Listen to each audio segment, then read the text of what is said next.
So I've all but given up on the rational choice model that we often have that we pursue.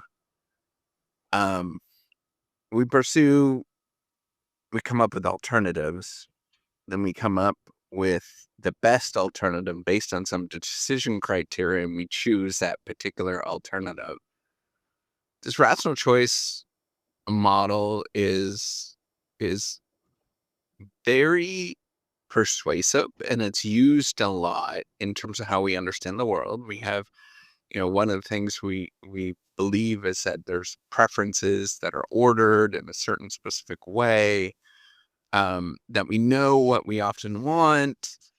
We can clearly describe the alternatives that we're pursuing, a number of different things. And it's a nice, neat, orderly way of seeing the world until you actually interact with the world, right? Until you actually see how decisions are made. And you'll often realize that there's not even really a choice. There's not really alternatives that exist. There's often, people don't know what they want. It's not clear.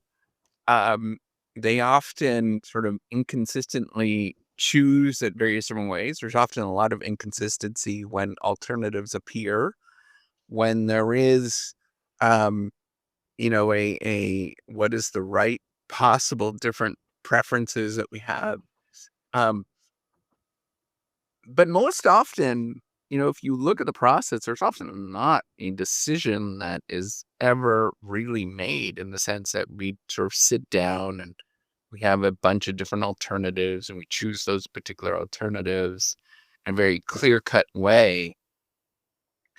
I don't know if you've been involved in any decision that's like that. The closest one that's probably closest to that is the housing market of buying a home or renting an apartment. But when you go through that, you realize that you're not presented with the alternatives all at once. You're often presented with them sequentially. You're often sort of looking for the right apartment or the right um, house. Sometimes the right one pops up, but you can't compare it to something else, and then it disappears because other people want this particular apartment. Um, and you often don't have any sort of basis for it. You can't compare between different, often it's different locations, often it is different styles, and you can't really compare based on a very complicated because there's a very complicated set of features that often interact that you don't really know what is the best choice. And then on top of us, when we make these choices, we often sort of can't, we don't know whether we want a smaller house or a bigger house. We don't know if we want, a nicer kitchen versus having a garage. All of these things um, don't present themselves in a very orderly fashion. And it's not easy to know what is the best course of action to actually do. Like the idea that you are going to be presented with nice, clean alternatives that you don't have to look for, that they present themselves, and you know what those are, and you know all of the information about, what is going to happen to them, where they came from, that there's clear cut differences between the two, um, that they're mutually exclusive. I, it just does not exist, right? Like they're a fiction. It's a really imperfect fiction of what the world actually looks like. And when you go through any real world decision, it's not really a decision. It's more of a kind of a voluntold, right? Like it is, you are somewhat told to do something, but you somewhat volunteer to actually do it to make that particular choice. And, who is doing the telling, whether it's your immediate, boss, but it also could be the environment that is sort of presenting this thing to you. There is Not necessarily, and then on top of it, there is what's called an endogeneity in the sense that you have to look and make these things up. You have to develop them often, right? You have to search for that apartment. You have to go and pick something that you want to go to and know what you're doing and presenting it. And often, if that doesn't exist, you go build your own house, right? You actually go and create your own thing.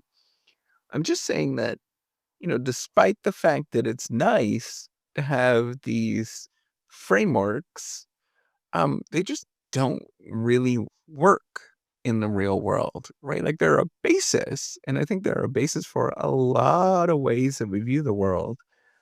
But when you put it into practice, when you actually execute on these things, it inevitably falls apart. There's not a clear way of choosing what to do.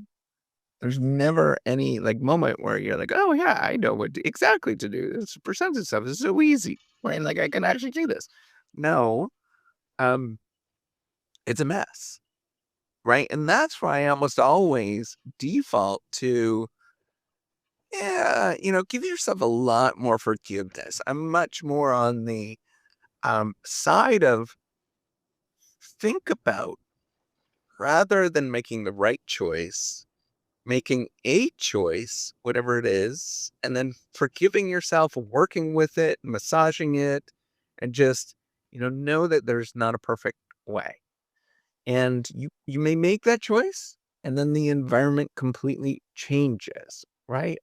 It might be you make a choice within one, in America, they have presidents that come every 4 years. You might be sort of making a choice under one presidency and then 4 years later, or, you make that choice and then, a year later, all of a sudden everything's different. Um, I'm just saying practice things like forgiveness, practice things like, trying to just do your best, practice, um, often this is extraordinarily difficult, open communication when things are just not that great. One of the things, open communication, practice on staying positive, practice on being supportive, all of these other things that are often not talked about, but they're often far more important than actually making that decision anyways, of just being an empathetic person to yourself, and a very empathetic person to other people. Right, like, know that they're often dealing with things with hard choices, um, and that there's often not a best choice. There's often not even a good choice, there's often not even, a really bad choice. It's just like a whole suite of complicated, problematic, not really great alternatives that actually exist that are just a giant mess. And when that's the case, just be empathetic. Say sorry to yourself. Get going, and just know that you tried your best in a very complicated and often confusing and ambiguous situation. All right, take care and have a wonderful day.